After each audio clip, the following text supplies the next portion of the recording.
नमस्कार प्रिय दर्शकों, हाजिर हूं मैं एक अद्भुत विषय लेकर जिसका नाम है कुंडली मिलान। काफी बार बहुत से लोगों ने पूछा और वैसे भी पूछा गया कि गुरुजी कुंडली मिलान के बारे में बताइए। आज का जो दवादेश जो काल परिस्थिति जो चली हुई है, अगर हम उनको देखते हैं तो काफी बार मैंने देखा है कि आज के टाइम पे काफी लोग कुंडली मिलान को इतना महत्व नहीं देते हैं और काफी लोग जो ऐसे हैं जो बिना कुंडली मिलान के शादी ही करना पसंद नहीं करते हैं, अपने बच्चों की वर की या वधू की। तो आज मैं आप सबके सम्मुख ये विषय इसलिए लेके हाजिर हुआ हूं क्योंकि ये इतना ही महत्वपूर्ण विषय है, क्योंकि कोई शादी जो है वो कोई आज के टाइम पे छोटी चीज नहीं है। अगर जब भी कोई बच्चा शादी करता है या उनके माँ बाप शादी करते हैं तो वो कई बार कुंडली मिलान को भूल जाते हैं और काफी बार कई माँ बापों को मैंने देखा है जो कुंडली मिलान के बिना शादी ही नहीं करते हैं। तो आप सबकी जिज्ञासा को देखते हुए, जिज्ञासा को ध्यान में रखते हुए आज का ये विषय मैंने चुना है। तो मैं आपको सबसे पहले बता दूं, आप कुंडली मिलान किसी भी सॉफ्टवेयर या ऐप के माध्यम से कर सकते हैं। आज के टाइम आप सबके फोन पे इंटरनेट की सुविधा है और आपके पास कोई ना कोई ऐप अवेलेबल होगी, अगर नहीं है तो आप वो डाउनलोड कर सकते हैं। तो उसको देखने के बाद आप अपनी कुंडली मिलान इजीली कर सकते हैं। लेकिन वो जानो आप कि आपको क्या क्या पार्ट कुंडली में मिलान करते वक्त देखना है, ये आज मैं आपको बताने वाला हूं कि कौन कौन सी चीजें देखनी महत्वपूर्ण है। लेकिन कई बार मैं आपको ये नहीं कहूंगा कि जो मैं आपको बता रहा हूं उसके माध्यम से आप 100% अपनी कुंडली की मिलान कर पाओगे, अपने बच्चों की या जो भी आप देख रहे हो जिसके साथ शादी करना चाहते हो उनकी कुंडली आप मिलान कर लोगे। हाँ, लेकिन 70 से 80% आप अपनी कुंडली मिलान कर लोगे। ये क्यों आवश्यक है? काफी बार जब रिश्ता आता है तो जो माँ बाप होते हैं उनको जवाब देना होता है, तो वो जब जवाब देते हैं तो कई बार उनके पास कोई अच्छे ज्योतिषी नहीं होते अवेलेबल उनके नजरों में कोई, तो वो अपनी कुंडली का मिलान नहीं कर पाते हैं, ना फिर वो जवाब दे पाते हैं। तो मैं इतना आपके लिए इस वीडियो के माध्यम से आप इतना जान जाओगे कि आपकी जो कुंडली है वो कितनी सही मिलान हो रखी है। ये आज आप बिल्कुल 80% मैं आपको कहता हूं आपकी कुंडली का मिलान हो जाएगा। और मैं ये नहीं कहता कि आप खुद से जानने के बाद, कुंडली मिलान करने के बाद आप अपनी कुंडली किसी ज्योतिषी से ना दिखाइए, नहीं, आप एक बार जरूर दिखा लीजिएगा। क्योंकि जो माँ बाप होते हैं, जो हम होते हैं, जब कुंडली का अध्ययन करते हैं अपनों की कुंडली का, तो भावनाओं में बह जाते हैं, उनके मन में विचार आ जाते हैं, अपने बच्चों के प्रति स्नेह उत्पन्न हो जाता है, जिसके कारण हम सटीक जानकारी नहीं ले पाते। तो इसीलिए ये सारी बातें जानने के बाद भी आप अपने बच्चों की कुंडली का मिलान जरूर करवा लीजिए। तो चलिए जानते हैं 80% कुंडली का खुद आप कैसे मिलान कर पाओगे। तो सबसे पहली चीज है कुंडली में जो हमें देखनी है वो नाड़ी देखनी है।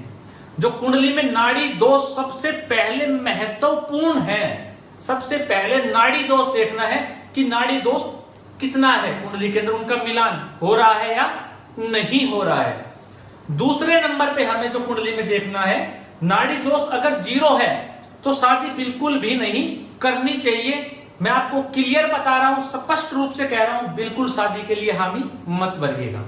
दूसरी चीज हमें कुंडली में क्या देखनी है, मैत्री देखनी है कि घरों की मैत्री कितनी है।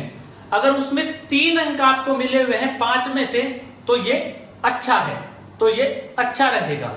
दूसरी चीज हमें कुंडली के अंदर गण देखना है कि किस गण का, जैसे कि मान लीजिए राक्षस गण का वर है और मानव गण की वधू है, तो ये रिश्ता नहीं हो सकता, ये अच्छा नहीं माना जाएगा। इसमें जो है वधू की मृत्यु हो जाती है विवाह के पश्चात। तो हमें यह देखना जरूरी है कि जो गण है वो किस गण के हैं।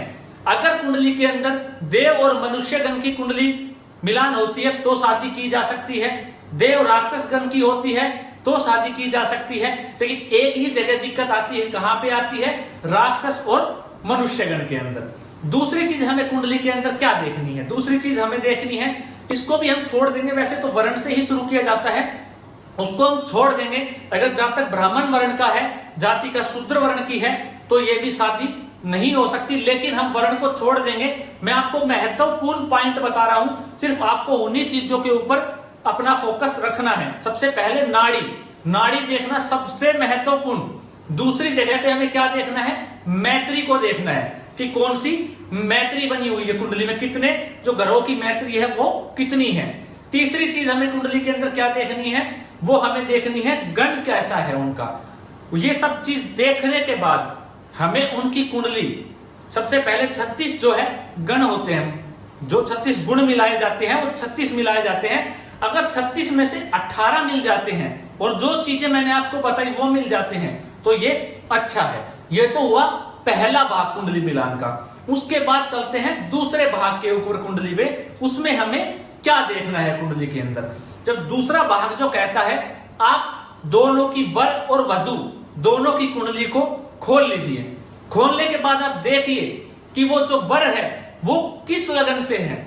मान लीजिए वो सम लगन से है, 2 4 6 8 10 12, उसके लगन में ये राशियां लिखी हुई है। तो जो वधु होगी उसकी कुंडली के अंदर भी जो वधु होगी उसका लगन भी 2 4 6 8 10 या 12 ही होना चाहिए, सम ही होना चाहिए, विषम नहीं होना चाहिए। विषम होगा तो उन दोनों की वैवाहिक जीवन में बनने में दिक्कत होगी, उनके वैचारिक मतभेद हमेशा होते रहेंगे जिंदगी के अंदर। ऐसे ही दूसरे पॉइंट पे चलिए, जो दूसरे भाग का दूसरा पॉइंट हमें क्या देखना है, उसके अंदर हमें कुंडली में देखना है कि जो वधु है या जो वर है उनकी राशि देखनी है, उनकी राशि का मिलान करना है हमें कुंडली से। जैसे मान लेते हैं जो वर है उसकी जो राशि बनती है वो मेष राशि बन जाती है, तो मेष राशि बन गई। ऐसे ही जो वधु होगी उसकी कुंडली के अंदर विषम राशि ही आनी चाहिए, जो एक मेष राशि हो या मिथुन हो, सिंह हो या तुला हो, धनु हो या कुंभ राशि हो।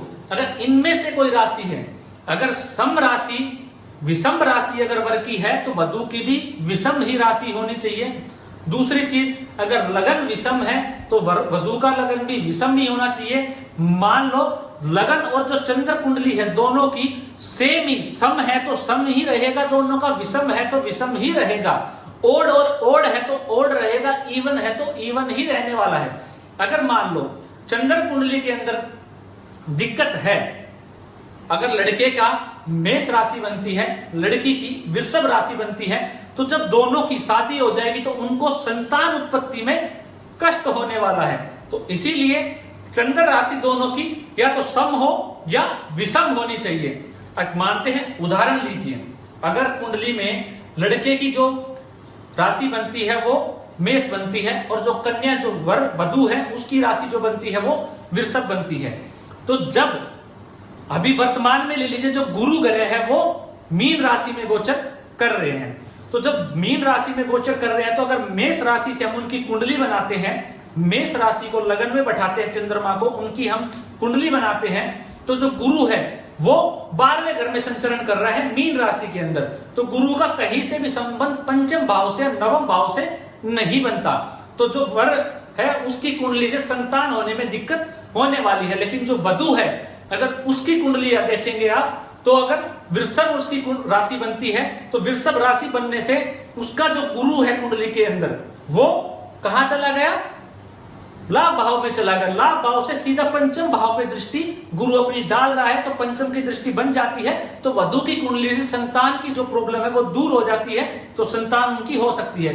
अगर ऐसे ही लेकिन वधु के अनुसार संतान है, वर के अनुसार नहीं हो सकती, तो ऐसे ही अगर सम राशि का दोनों का योग बनेगा तो संतान उत्पत्ति में दिक्कत नहीं होने वाली है, दोनों में दिक्कत बिल्कुल भी नहीं आएगी। ऐसे ही हमें लगन को देख लेना। उसके बाद का जो बिंदु है जो हमें देखना है वो हमें मांगलिक दोष देखना होता है कुंडली के अंदर, कि मांगलिक है या नहीं है दोनों में से कोई। तो मांगलिक के लिए आपको पता ही है, पहले घर में मंगल बैठा हो, चौथे घर में मंगल बैठा हो, 7वें घर में मंगल हो, 8वें घर में मंगल हो, 12वें घर में मंगल हो, तो जाति का हो या जातक दोनों में से मांगलिक होता है। तो काफी बार आपने सुना है कि निम्न मांगलिक दोष है कुंडली में या पूर्ण मांगलिक दोष है, वो कैसे होता है? हमें जो मंगल दोष है वो चंद्र कुंडली से भी देखना होता है और लगन कुंडली से भी देखना होता है। उदाहरण से समझिए, अगर आपकी लगन कुंडली के अंदर वर की कुंडली में 1, 4, 7, 8, 12 में अगर मंगल बैठे हैं तो वो मांगलिक हो गए। अगर कुंडली में वधु की कुंडली में, कन्या की कुंडली में भी अगर 1, 4, 7, 8, 12 में से कहीं मंगल बैठे हैं तो वो भी मांगलिक हो गई।